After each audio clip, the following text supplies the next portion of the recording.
Now, throughout Jesus' life and ministry, he had to deal with demons.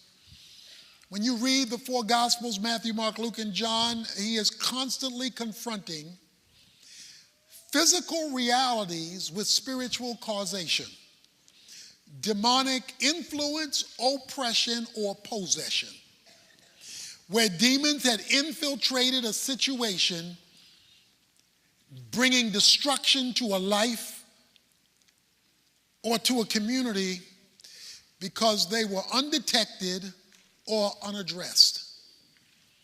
One of the more famous encounters of Jesus with demons is in Mark chapter 5.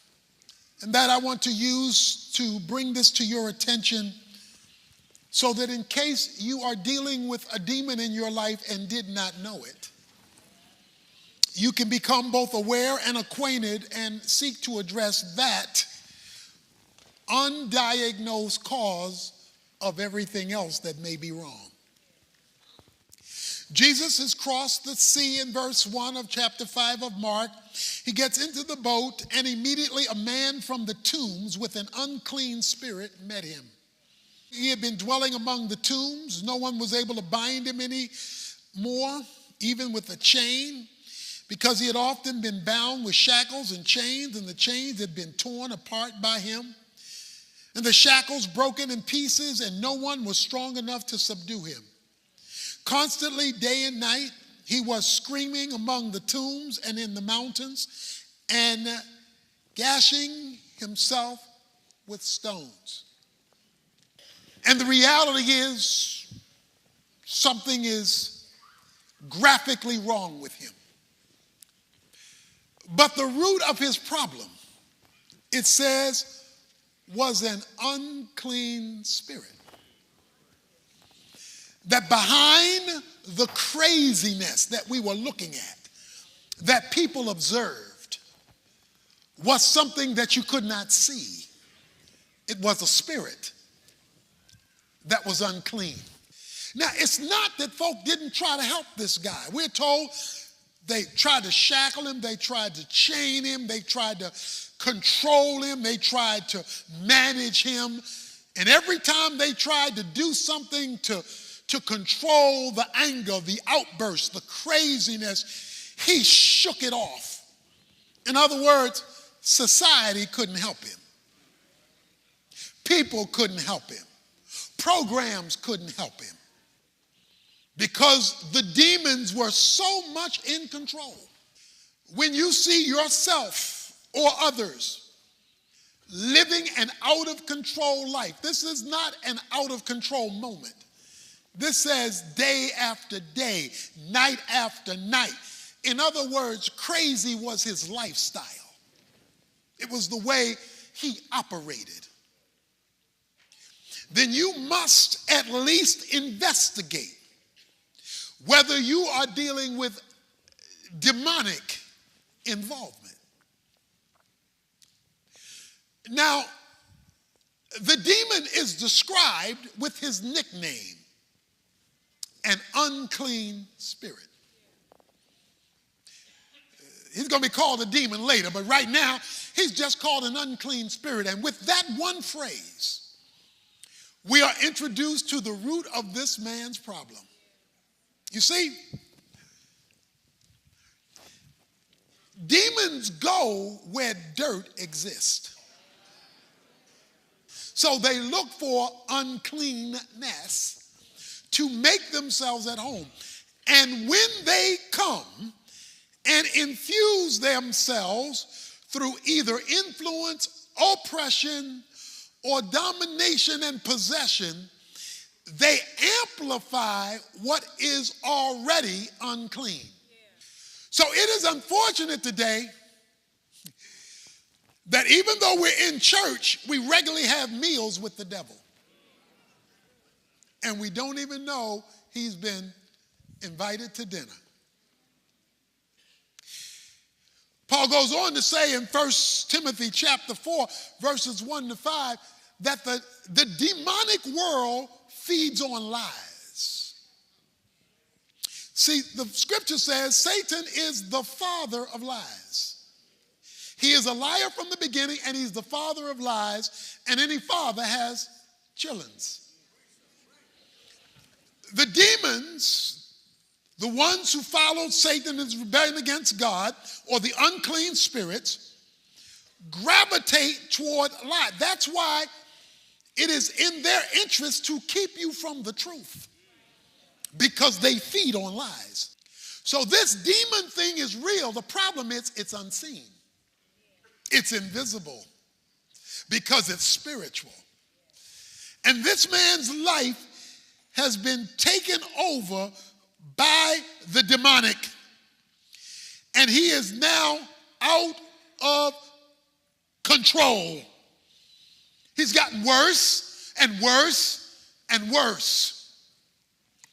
And I would like to submit to you things in our lives that are dirt, that go unaddressed, ongoingly unrepented of, invites demons. The demons come, make themselves at home, and begin to reorganize the furniture in our lives so that we are carrying out their bidding, not even knowing that it's them. And the way we know it is, it's getting worse and worse and worse, even while we're taking over-the-counter solutions. But because it's unseen and unfelt in terms of the spiritual nature of it, it goes unrecognized, unaddressed, while we come to church. Because there's something else going on.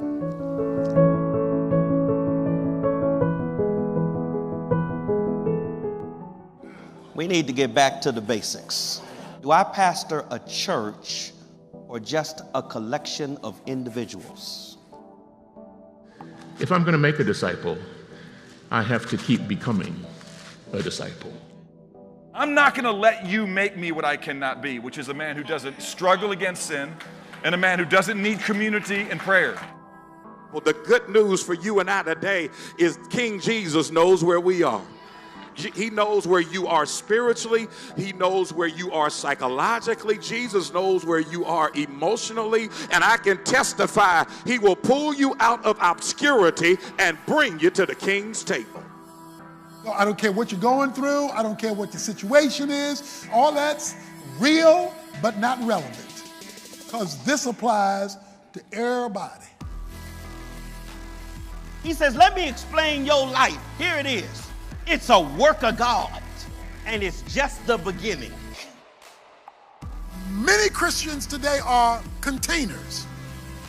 They want to receive from God. They're not vehicles through whom God can bless. Let the words of my mouth and the meditations of my heart be acceptable. Help your people to be edified. And God, we pray that you're glorified and that your enemies will be horrified.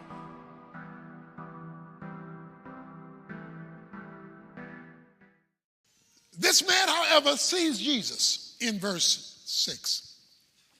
From a distance, he ran up and bowed down before him. So this man who's demon-possessed sees Jesus, and he comes down and he falls down on his knees in a posture of worship and submission. He bows down before Jesus in worship and submission, which creates a problem. Notice verse 7.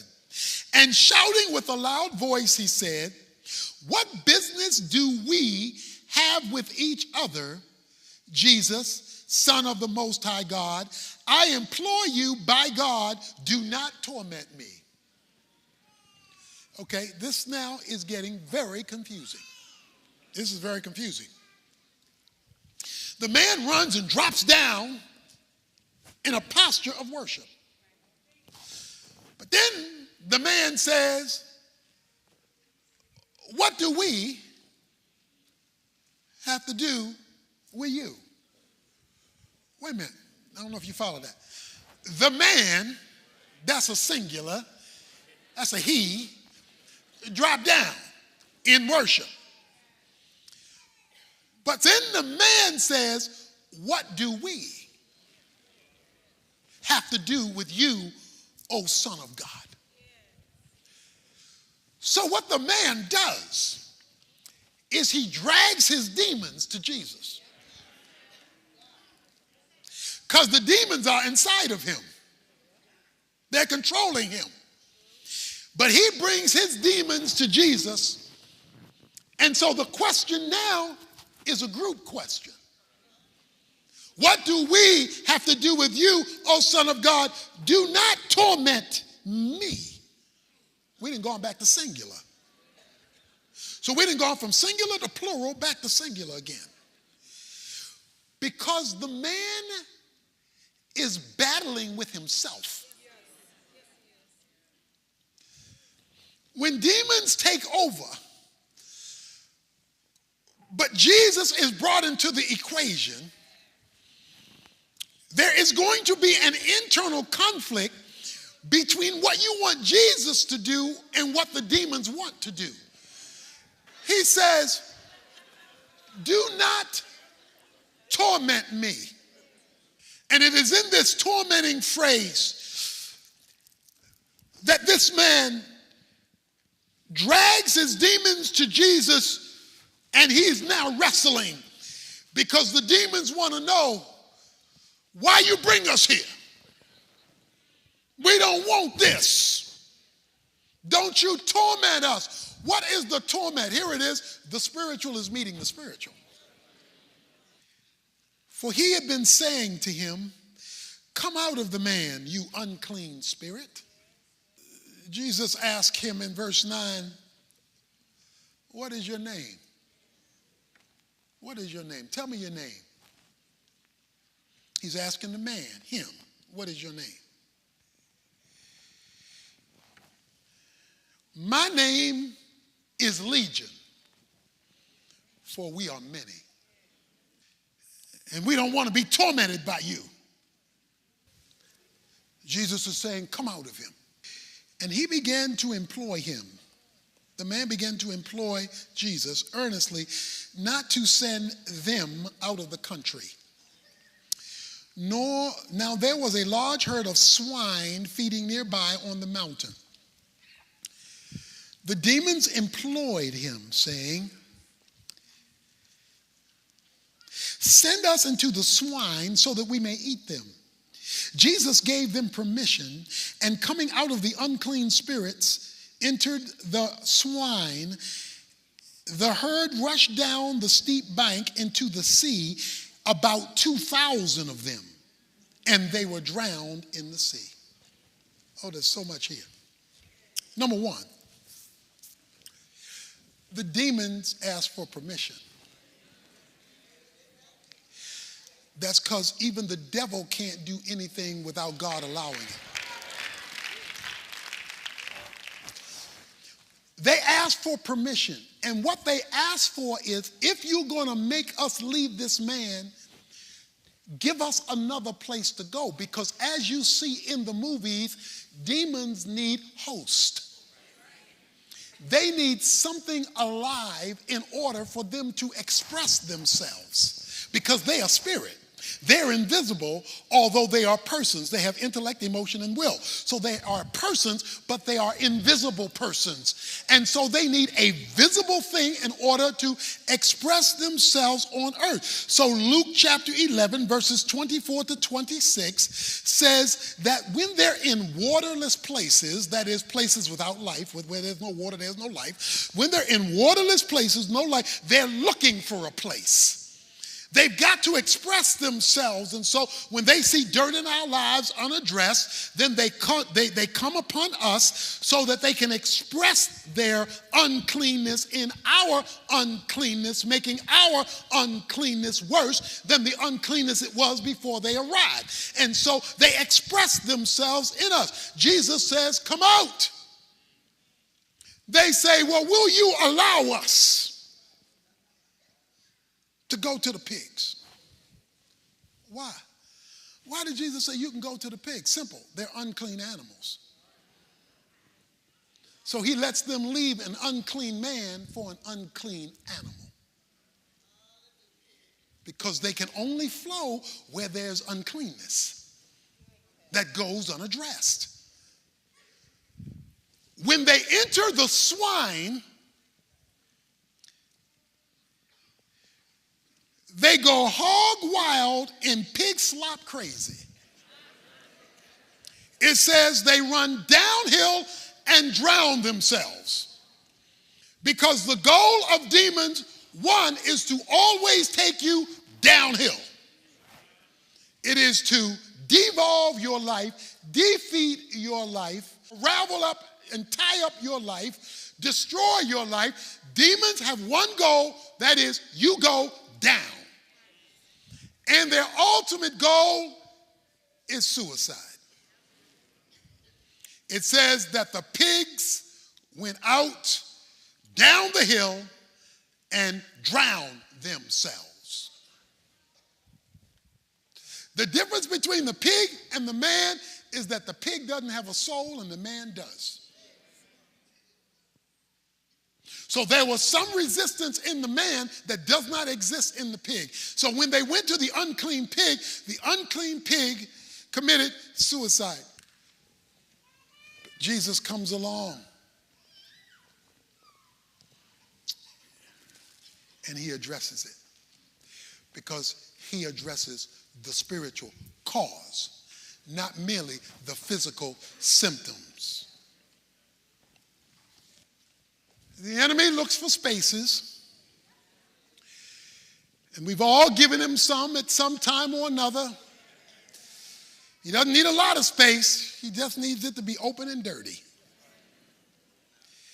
And if it is, he will seek to enter that space, bring his family behind him in order to bring demonic downturn into our lives.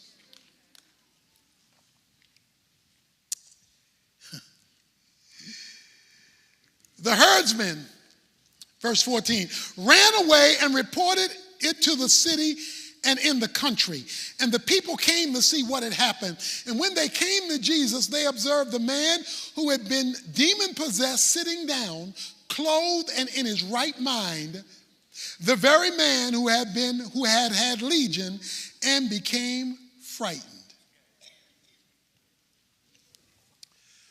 Do you see what happened? It looks like a U-turn to me. Looks like a reversal to me. He now has clothes on. He was naked. He was not in the tomb. He's back. He's now out of the tomb. He was cutting himself. He's now in his right mind. All because Jesus overruled the demonic, the spiritual. And when he overruled the spiritual, sanity came to the insane.